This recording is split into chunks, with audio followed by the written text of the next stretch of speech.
This month is dedicated to the fastest growing racial and ethnic groups in America. May is Asian American, Native Hawaiian and Pacific Islander Heritage Month. And all month long, Eastern Washington University's Women's and Gender Education Center is hosting an exhibit to uplift these stories through photographs. And Peter Choi, you checked out the exhibit this afternoon. That's right. They say the picture is worth the thousands of words. While this exhibit is a prime example, that we start with a few words put to the picture. I am kind, smart, not too much of a risk taker. I wouldn't jump off a cliff into the water. Sensible, knowledgeable, a lot of things I don't have the words to describe.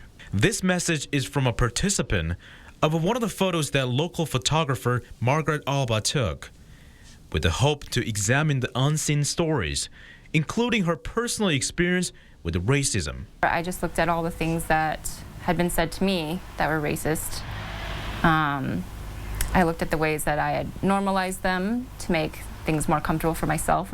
But she didn't just pause there, rather pushed herself to start her project. And I realized maybe others would like to share their stories too, and hopefully that brings them some sense of peace or healing, or just gives them a space to talk about it. Reports say hate crimes against Asian Americans increased 124% between 2019 and 2020, and jumped 342% from 2020 to 2021.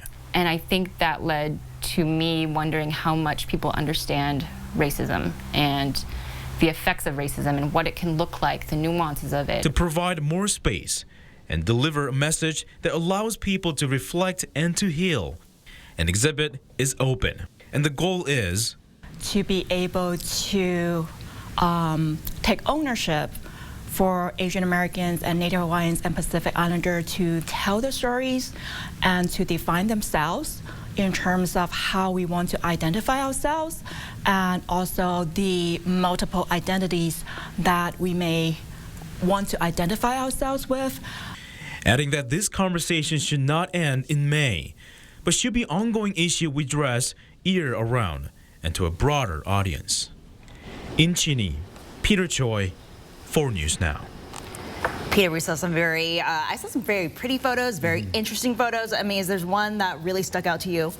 There was a picture of a lady wearing glasses, and my mom is wearing glasses, and she's actually in Korea.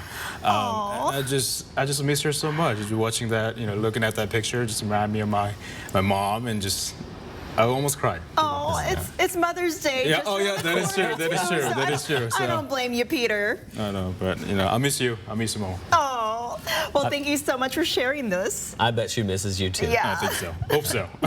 Thanks, Peter. Of course.